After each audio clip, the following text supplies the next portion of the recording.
Hi friends.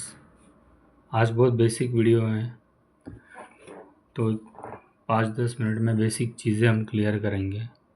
पहला तो है एस्पेक्ट ऑफ प्लैनेट्स।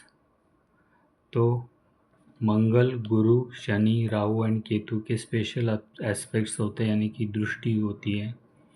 तो जनरल यानी कि नॉर्मल दृष्टि 7वें घर के ऊपर होती है, लेकिन मंगल की स्पेशल यानी कि अलग दृष्टि होती है 4थे और 8वें घर के ऊपर। गुरु की दृष्टि होती है 5वें और 9वें घर के ऊपर। शनि की दृष्टि होती है 3रे और 10वें घर के ऊपर। राहु केतु की दृष्टि होती है 5वें और 9वें घर के ऊपर। उसके बाद कुंडली में हाउसेस आते हैं। तो हाउसेस को कैसे कैसे पहचाने, कौन से हाउसेस को क्या बोलते हैं? तो केंद्र, त्रिकोणा, उपचया, पानपरास एंड अपोक्लिस। तो केंद्र हाउसेस है first house, 4th house, 7th house and 10th house called as a kendra house. Then first house, 5th house, 9th house is a trikona house.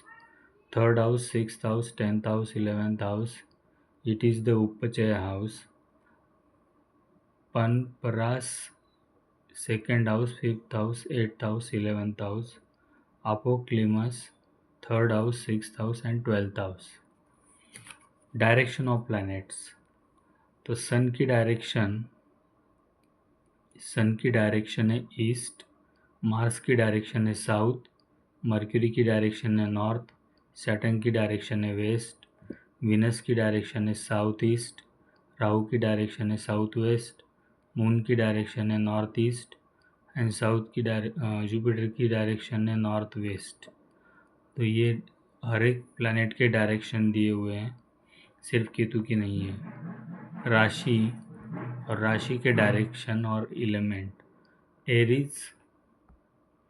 Aries, Leo, Sagittarius, इन तीनों राशियों में तो हम सीक्वेंस वाइज लिखा है हमने। Aries, Taurus, Gemini, Cancer, Leo, Virgo, Libra, Scorpio, Sagittarius, Capricorn, Aquarius, Pisces. तो हमने ये सीक्वेंस पहले 4, उसके बाद में 4 और उसके बाद में 4, ऐसे 12 राशियाँ लिखी हुई है, क्योंकि ये रिपीट होने वाले हैं। तो एरीज, लियो और सैजिटेरियस ये अग्नि तत्व की राशि है, यानी कि फायर एलिमेंट है, और इनका डायरेक्शन है ईस्ट। टॉरस यानी कि वृषभ राशि, कन्या राशि, कैप्रिकॉर्न इनका अर्थ यानी कि पृथ्वी तत्व की राशि है, और इनका डायरेक्शन है साउथ। जेमिनी यानी कि मिथुन राशि, तुला राशि और एक्वेरियस इनकी वायु तत्व की राशि है, यानी कि एयर एलिमेंट है और वेस्ट डायरेक्शन है। कैंसर, स्कॉर्पियो, पाइसेस, कर्क राशि, वृश्चिक राशि और मीन राशि ये जल तत्व की राशियां हैं, और इनका डायरेक्शन है नॉर्थ। उसके बाद कारकत्व क्या होते हैं प्लैनेट्स के। हर एक प्लैनेट के कारकत्व क्या होते हैं वो भी दिया है मैंने। सिंपल है। Sun represents the father, and moon represents the mother. तो ये सबसे इम्पोर्टेंट है। कुंडली में भी सबसे इम्पोर्टेंट एनालिसिस के वक्त जो हम देखते हैं, तब हमें पता चलता है कि सन और मून ये क्या रिप्रेजेंट कर रहे हैं। तो सबसे इम्पोर्टेंटली सन रिप्रेजेंट करते हैं फादर को, और मून रिप्रेजेंट करते हैं मदर को, और वीनस रिप्रेजेंट करते हैं स्पॉज यानी कि वाइफ को।